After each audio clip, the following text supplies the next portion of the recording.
Ok, vídeo curto porque vocês pediram updates. Apesar de eu estar aqui num parque de estacionamento, isto ser a antítese do glamour ou das recording skills, mas eu queria responder às vossas perguntas rapidamente. Até tenho estado aqui a apontar em post-its que eu tenho na minha carteira comigo e agora vou ler estes post-its porque chegaram-me de várias maneiras diferentes, ainda bem.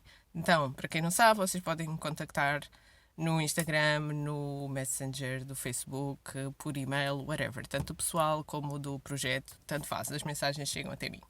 Então, a primeira pergunta é sobre o vídeo anterior, que quando vocês virem isto no YouTube eu hei de arranjar maneira, ou na descrição do vídeo ou cá em cima, mas vai estar o link para esse vídeo ao qual este faz referência. Então, como é que nós sabemos quais são as agências de viagens que nos podem vender viagens ao Japão? Essa foi a pergunta e eu quero já começar por essa porque acho que essa é mais relevante. A verdade é, as agências de viagens que têm o direito de ajudar-vos a chegar ao Japão através de um pacote de viagens, nestas novas regras que o Governo do Japão aprovou para estarem no ativo a partir de 7 de setembro de 2022, são as agências de viagens que têm registro na GNTO, Japanese National Tourism Organization do Japão, ou que compraram os direitos de revenda das agências que têm esse registro. Portanto, há várias maneiras das agências de viagens se organizarem no mundo, mas para efeitos do que o Governo do Japão determinou por regras, isto tem a ver com o controle de fronteiras do país. Portanto, vocês não podem contornar isto, vocês não podem evitar aquilo que são os critérios da imigração, porque vocês chegam no país de barco, de avião, o que quer que sejam, e vocês têm que passar no controle da imigração. Portanto, irem a uma agência de viagens e fazerem a compra de um pacote de viagens ao Japão, ou irem a uma agência de viagens e pedirem para ela vos reservar o voo e o alojamento, não é suficiente. As agências de viagens têm que emitir, ou melhor, têm que solicitar ao Governo do Japão que lhes permita a emissão do ERFS, que é um dos certificados que é absolutamente indispensável para vocês avançarem com o pedido do visto. Há agências de viagens que fazem isso por vocês. Então, o que elas vos dizem é: venham cá, façam um itinerário connosco, nós montamos um pacote para vocês, nós submetemos o pedido de ficarmos inscritos na GNTO e nós pagamos por isso, e nós pagamos para ter o ERFS aprovado, e nós pagamos para ter o visto de turismo para vocês. E tudo isso está incluído no pacote que a gente lhe vende. Estão a ver o preço final disto, vai ser uma gritaria, uma aberração de preços, e só nessas condições é que vocês têm direito a executar a viagem. Portanto, agências de viagens sediadas em Portugal, registadas como agências de viagens, com código de agência de viagens, tudo oficial em Portugal, não necessariamente podem vender-vos viagens ao Japão. Elas têm que ter registro na GNTO ou ter comprado os direitos de revenda de uma agência que tenha registro na GNTO. Isto tudo faz uma situação que eu vou explicar a seguir, porque há aqui outra pergunta sobre isso, que é eu vou abreviar este comentário porque este comentário a seguir inclui algumas palavras que eu não posso estar aqui a dizer. Eu acho que não são muito bem educadas, mas é aquela coisa. Isto das novas regras parece-me tudo uma grande... Estão a ganhar montes de dinheiro à pala com isto e enganar-nos. Sim, é verdade. Então, o que é que aconteceu? Eu vou explicar o background disto. O Japão apareceu listado em vários rankings como o destino mais desejável do mundo. O que é que isso faz? Isso cria especulação. Quando vocês têm muito desejo e pouca oferta, vocês têm especulação. Quando as coisas são edição limitada, vocês têm especulação. Quando há designers bags, quando há diamantes, porque é que os diamantes são caros? Porque é especulação. Portanto, isto entra no mercado da especulação. Quando o Japão como destino é especulado porque está no ranking do destino mais desejado do mundo, o que acontece é que há uma tendência para se juntarem lobbies e para protegerem aqueles que se podem proteger do direito exclusivo de vender essa coisa desejável, que neste caso são as viagens ao Japão. Portanto, as agências de viagens, nomeadamente a GNTO, que é a Organização de Turismo do Japão, fez como é que nós vamos fazer que este mercado especulativo funcione a favor da economia do nosso país, que já agora está pelas ruas da amargura. Então, a GNTO tem o controle, e tem direito de ter o controle, porque é a entrada daquele país que está em causa e a economia daquele país que está em causa, tem o controle sobre tudo isto. E como tem o controle sobre tudo isto, só as agências de viagens japonesas ou as agências de viagens que se registrem e paguem à GNTO e submetam critérios do seu departamento legal em como são legalmente responsáveis por tudo aquilo que a GNTO lhes diz que elas são responsáveis, só as que aceitarem isso é que têm direito de vender o destino do Japão. E isso é muito difícil para as agências de viagens dos outros países ou para os profissionais dos outros países. Porque qual é a agência de viagens que vai pagar a cláusula trilionária se não cumprir com os critérios do que o Governo do Japão e a GNTO diz que é obrigatório a nível do contact tracing? Qual é a agência de viagens que vai arriscar avançar, contratualmente assinar, ficar responsável pela situação de os meus turistas, todos os meus turistas vão portar-se bem. Nenhum vai escapar ao contact tracing. Nenhum vai fazer coisas sozinho. Nenhum vai estar envolvido em nenhum surto de Covid. Eu agência, estou tranquilo em assinar por baixo disto. Não! Uma empresa não se vai comprometer. As agências de viagens sabem, nós sabemos, os profissionais, mesmo eu que não sou agente, mesmo eu que sou consultora e que trabalho diretamente para os viajantes e para os destinos no Japão e para as organizações japonesas, mesmo eu tenho plena consciência que eu não vou subscrever por baixo em como sou responsável pelos vossos comportamentos. Pessoal, vocês são muito fofos, mas são muito indisciplinados quando estão em férias também. Eu sei que as pessoas, quando se metem no avião, deixam o cérebro em casa. Ok, isto não é para desdizer, mas é assim. Não há muitas agências que vão aderir a este sistema, realmente. O esquema que foi montado é um esquema proteccionista do sistema vigente. Não está ao serviço nem do desenvolvimento concreto dos locais turísticos do Japão. Precisam de revenue, precisam de dividendos. Kyoto está falido, basicamente. A gestão de turismo da cidade de Kyoto está falida. Pronto, I digress. Vou voltar às perguntas. Neste vídeo vou só responder mais uma pergunta. Se vocês quiserem ver mais, depois escrevam nos comentários as vossas perguntas. Mais uma pergunta. E esta é: qual é a diferença entre um guia turístico, suponho eu, ou um guia intérprete? Será isso que estão a falar? Qual é a diferença entre um guia e uma visita guiada? Quero saber se posso contratar um local.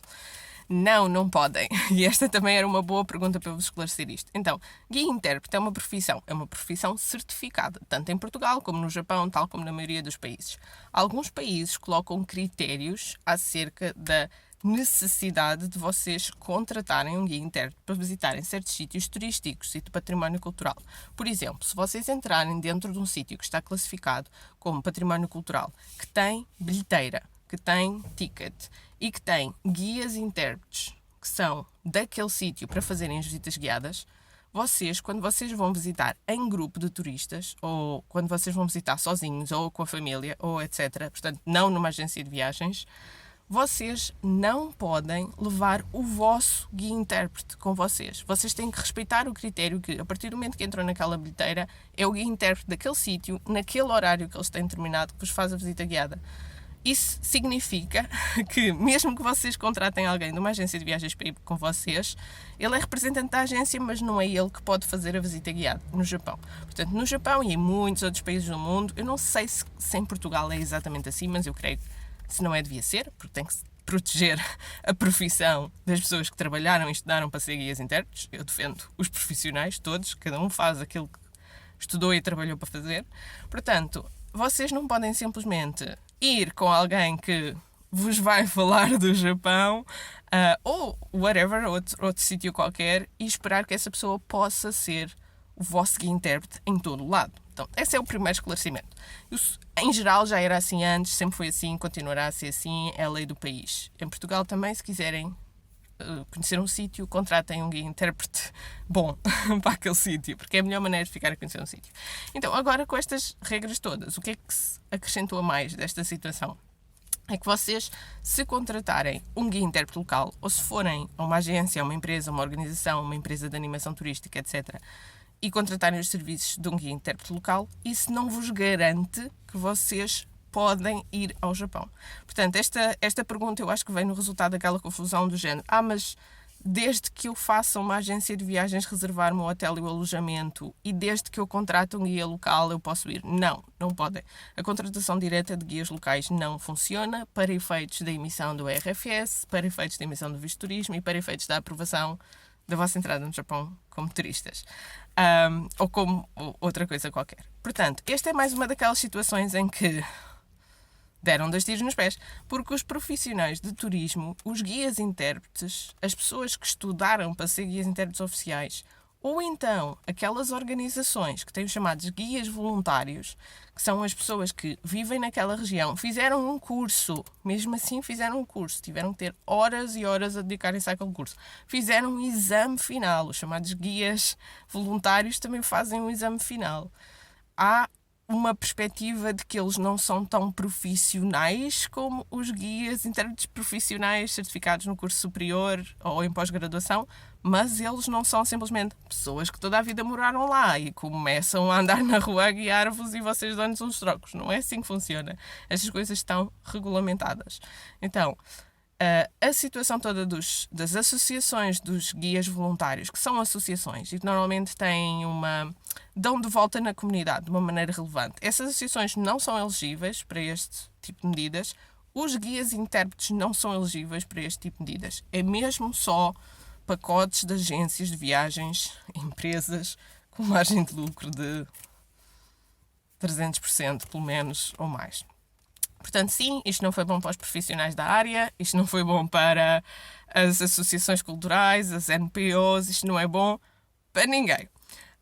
Ok, eu disse que não ia responder a nenhuma pergunta. E não vou, tecnicamente, não é uma pergunta, mas vou responder a um comentário. As pessoas perguntaram, mas disseram há dias mesmo, e puseram um link, mas eu vi este vídeo de uma japonesa que faz vídeos em inglês, que está no Japão, a dizer que sim, que os estrangeiros vão poder entrar livremente de maneira independente. O que é que eu tenho a dizer sobre o assunto? Eu vou voltar a dar um exemplo que eu já dava quando eu falava da questão de os historiadores de arte com mestrado em História da Arte e com capacitação pedagógica não podem dar História da Arte no ensino secundário, como a regra era antes, porque só os licenciados em História é que podiam dar. Portanto, os historiadores de arte, mesmo com capacitação pedagógica, sem a licenciatura em História da Arte, não podiam dar História da Arte. Eu, nessa altura, quando me confrontei com isso, não é, que basicamente barrou o meu acesso a continuar a dar aulas no ensino secundário, que era uma coisa que eu gostava muito de fazer, porque eu gostava muito de dar aulas. Então, eu dizia às pessoas que não compreendiam a minha situação, porque era completamente recambulesca e impossível de raciocinar sobre ela, eu dizia, imagine que você vai fazer uma cirurgia ao coração, corrigir um problema na sua artéria aorta, e quem está lá para fazer a cirurgia é um calceteiro. No disrespect para os calceteiros, são muito bons no que eles fazem. Um cirurgião também não vai saber fazer calçada portuguesa. Não necessariamente. Portanto, a questão é essa. A questão é que tínhamos alunos na sala de aula à frente de uma pessoa que podia ser muito boa pessoa, mas que não era um historiador da arte, que podia muito bem ter chegado ali sem nunca ter estudado metodologia de história da arte ou artes em geral. Podia estar à frente deles uma pessoa que não percebia nada. Não tinha tido formação de base sobre aquilo que estava a ensinar, porque o sistema estava montado assim. Pronto, eu estou a dar este exemplo, porquê? Porque em relação à consultoria que leva à criação de programas de viagens, mas que também pode levar à criação de outro tipo de coisas, projetos artísticos, intercâmbios, escrita criativa, whatever, a consultoria especializada numa cultura ou numa relação intercultural é o que é. Não é outra coisa. Não, eu não estou a fazer o papel das agências de viagens e as agências de viagens não podem fazer o que eu faço. Agora, que as agências de viagens deviam consultar-se, deviam contratar, ou pelo menos contratar temporariamente, consultores especializados para os destinos que eles vendem, isso eu acho que deviam. Eu acho que deviam se estivessem a pensar na ótica da boa qualidade do serviço prestado. Uma agência de viagens ou uma outra empresa, qualquer que seja o tipo de registro e de classificação oficial que ela tem, que supostamente leva pessoas para desfrutar, sei lá, do Egito, do Canadá, do Brasil e não sei o quê, e não tem ninguém a trabalhar para eles, a ajudá-los a entender o que é esse sítio, o que é a sociedade, a cultura, a história desse sítio, como é que são as condições que estão a passar lá, quais são as notícias, quais são as questões de segurança, de saúde, as regras do Covid, mas também como é que é o património cultural desse local, onde é que é preciso levar as pessoas para ajudar a economia local, que questões é que é preciso ter cuidado, como preparar os viajantes para a viagem antes da viagem acontecer. Portanto, se eles estão assim, não querem saber de ter consultores especializados, imaginem alguém que tem simplesmente um vlog ou uma conta no YouTube ou um Instagram. Portanto, isto para falar, a tal rapariga japonesa que estava no Japão a falar do turismo no Japão era uma japonesa que estava no Japão. Um português que está em Portugal também não sabe dar-vos detalhes de como é que funciona o setor específico do controle de fronteiras em Portugal e do controle de Covid à entrada e da capacidade de fazer ou não fazer certas coisas num contexto de visita turística. Um português de Portugal também não é necessariamente um professor de língua portuguesa. Portanto, as pessoas assumem que um japonês que tem um canal de YouTube ou que tem um vlog ou que tem um Instagram que as pessoas seguem pode informá-los de todos os aspectos do Japão e da cultura japonesa só porque é japonês. Não! O mesmo também não acontece se vocês forem português.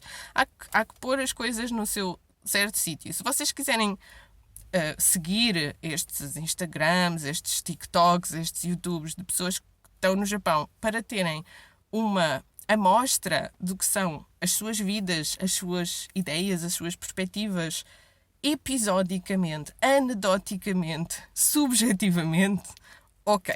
Agora, seguir aquilo como se esta pessoa disse é assim e irem a correr fazer, vai-vos fazer perder dinheiro e vais-vos fazer passar por um mau bocado. Porque eu também recebi muitas mensagens e comentários de pessoas que já tinham comprado bilhetes de avião e que não eram reembolsáveis e, portanto, perderam 1.500 euros por pessoa, se fossem mais do que um. Aquele era um casal, mas só uma pessoa é que já tinha comprado o bilhete e depois eles pensaram melhor porque o outro tinha uma cena de trabalho e tinha que ver como é que ia funcionar e pensava que ia comprar a seguir e depois viram, não, afinal nós não podemos ir mesmo com o bilhete de avião e é non-refundable porque foram à tarifa mais barata, estilo Daydreams ou whatever.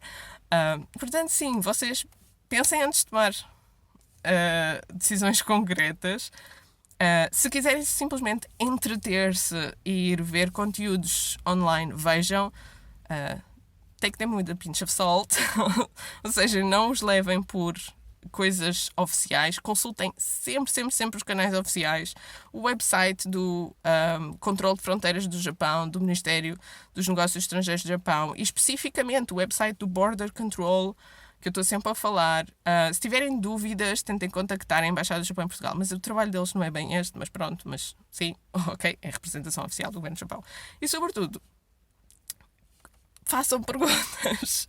Basicamente, façam perguntas para vocês mesmos, antes de pensarem. Vou ver esta notícia, é agora que posso ir. E vão a correr e compram um pacote numa agência de viagens que ainda por cima está com um mega desconto online. Primeiro, aquilo pode nem ser uma agência, pode ser uma plataforma online que não está registada como agência. Portanto, vocês nem sequer podem pôr um processo em tribunal mais tarde para reaver o dinheiro, porque eles não estão abrangidos pelas mesmas leis, porque não são uma agência registada. Primeiro é essa questão. E depois, vejam que as pessoas falam dos assuntos com diferentes níveis de responsabilização.